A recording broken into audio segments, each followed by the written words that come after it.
हमने अपने तैयारी को एकदम अपने अंदर जो सीने में आग जो जल रही थी एकदम दबा के रखा। घर की परिस्थिति सभी चीज़ों को एक तरफ रखा, हमने किसी को जवाब नहीं दिया। अपने गांव में अपने पटीदार को, अपने चाचा लोगों को, गांव में किसी को हमने कोई जवाब नहीं दिया। कोई हमारे पापा को कई बार बोल के चला गया, कई सारे ताने दे के चला गया। हमारे पापा हमको बहुत कुछ बोले, हमेशा एक बात सपोर्ट करते थे, ठीक है, कि चाहे हमको भूखा भी मरना पड़ जाए तुमको हम पढ़ाएंगे, इंस्पेक्टर बनाएंगे, ठीक है। इसीलिए जिस दिन मेरे भाई डीवी का रिजल्ट आया, जिस दिन मेरा डीवी होना था, डॉक्यूमेंट वेरिफिकेशन होना था, और जब वहाँ पे हमको पोस्ट भरना था ना, पापा से एक ही बात पूछे कि सफ़ेद वर्दी में देखना चाहते हो कि खाकी में। सीजल में सफ़ेद वर्दी प्रिवेंटिव ऑफिसर का होता है और खाकी जो होता है ना कस्टम्स में जीएसटी का होता है। उन्होंने कहा कि वर्दी तो दोनों बहुत बढ़िया है, यहाँ पे ये बताओ कि बाहर पहन के कौन सा घूम सकते हो। तो हमने कहा प्रिवेंटिव ऑफिसर वाली जो वर्दी है उसको तो सिर्फ एयरपोर्ट या सी पोर्ट पर ही पहनकर घुमा जा सकता है, लेकिन कस्टम्स की जो वर्दी है आप उसको नॉर्मली पब्लिक में भी घूम सकते हैं। उन्होंने कहा कि लोगों का बहुत जवाब है और बहुत जवाब देना है, किसी दिन एक दिन तुम उस वर्दी को पहन के घर पे ज़रूर आना, ठीक है। वो दिन मैं समझूंगा कि मैंने बहुत कुछ कमा लिया मेरे भाई। और उससे दिन हमने ठाना कि नौकरी लेनी होगी या नहीं लेने की बात है। मेरे पिता की इच्छा है कि यहाँ पर कस्टम चूज़ करना है तो करना है, और हमने वो चूज़ किया।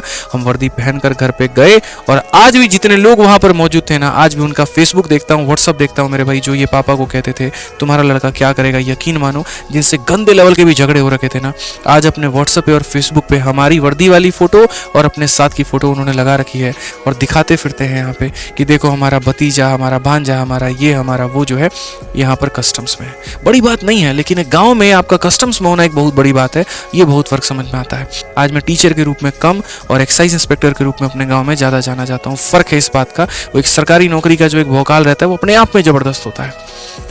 आज आप लोगों से ये सारी बातें क्यों कह रहे हैं भाई? जीवन में हमने जो संघर्ष देखा और उसके बाद की जो हमने कामयाबी की झांकी देखी है, आप तो सिर्फ अभी एक पहला पहलू देख रहे हो, दूसरा तो आपने अभी देखा ही नहीं, वो मैं देख रहा हूँ। तो यहाँ से अगर मैं आपको ये दिखा दूँ ना कि देखो ये सिलेक्शन की झांकी है, तुम सेलेक्ट हो जाओगे, तुम कामयाब हो जाओगे ना, क्या क्या तुम्हें जीवन में चीज़ें मिलेंगी, कितने तुम्हें फ़ायदे मिलेंगे, एक्सपेक्ट भी मेरे भाई नहीं कर सकते। अगर वो मैंने अभी बता दिया ना, तो शायद आज जितनी मेहनत कर रहे हो उसकी 2 गुनी 3 गुनी 4 गुनी करना शुरू कर दोगे। इस बात को ध्यान रखना। तो अपने आप को कमजोर मत समझो, ये वक्त है, इसको भुनाओ अच्छे तरीके से। कोई ऐसी चीज नहीं है जो आप नहीं कर सकते हैं यार। जिस इंसान ने पिछले 6 महीने में YouTube में 1 घंटे से ज्यादा के लेक्चर नहीं लिए मेरे भाई, वो लगातार तरीके से 5 दिनों से 3-3 घंटे के लेक्चर ले रहा है पूरा दिन काम करने के बाद। जब मेरे जैसा इंसान ये काम कर सकता है ना, तो मेरे भाई आप क्यों नहीं कर सकते? जब मेरे मॉक टेस्ट में 60 नंबर आते थे, जहां पर मैंने होप खो छोड़ दिया था कि यार मेरा सिलेक्शन भी होगा, और वहां से मैं पेपर में 50-50-50 लेकर आ सकता हूं ना, तो हर कुछ हो सकता है। जहां पर एक बार एक क्वेश्चन उठा दिया था किसी महानुभव ने आके YouTube में कि तुम्हारे कितने सिलेक्शन है, 23 में हमने तो सिलेक्शंस की लाइन लगा दी भाई, ठीक है। तो जब हम कर सकते हैं ना अपनी मेहनत 2 गुनी 4 गुनी 10 गुनी करके, तो आप क्यों नहीं कर सकते हैं? हर कुछ संभव है दोस्त यहाँ पे। आप कोशिश करिए तो सही, हम किसी और का एग्जाम्पल क्यों दें। आज मैंने इंटरव्यू लिया एक लड़के का जो ऑल इंडिया रैंक 13 था, एमटीएस निकाला था उसने, सीजल 4 बार फेल हुआ भाई। जब एक एमटीएस पास स्टूडेंट और सीजल फेल स्टूडेंट सीजल में ऑल इंडिया रैंक 13 ला सकता है ना, तो आप क्यों नहीं कर सकते हैं? हर कुछ हो सकता है यहाँ पर, बस आप अपने आप को पहचानो, वो सबसे बड़ी बात है। आप अपनी ताकत को ही नहीं पहचान रहे। आपको लग रहा है यार मेरी तैयारी कम है, मेरे तो नंबर कम आ रहे, होगा कि नहीं होगा? कुछ नहीं भाई, सबके कम है यार।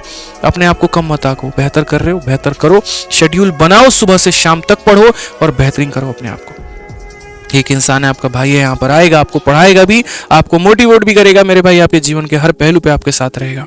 बस अपने आप को ठान लो और मेरे भाई आगे बढ़ा लो। तो चैनल को सब्सक्राइब और वीडियो को लाइक ज़रूर कर दीजिएगा, और आगे लोगों तक भी अपने शेयर ज़रूर करिएगा, ठीक है।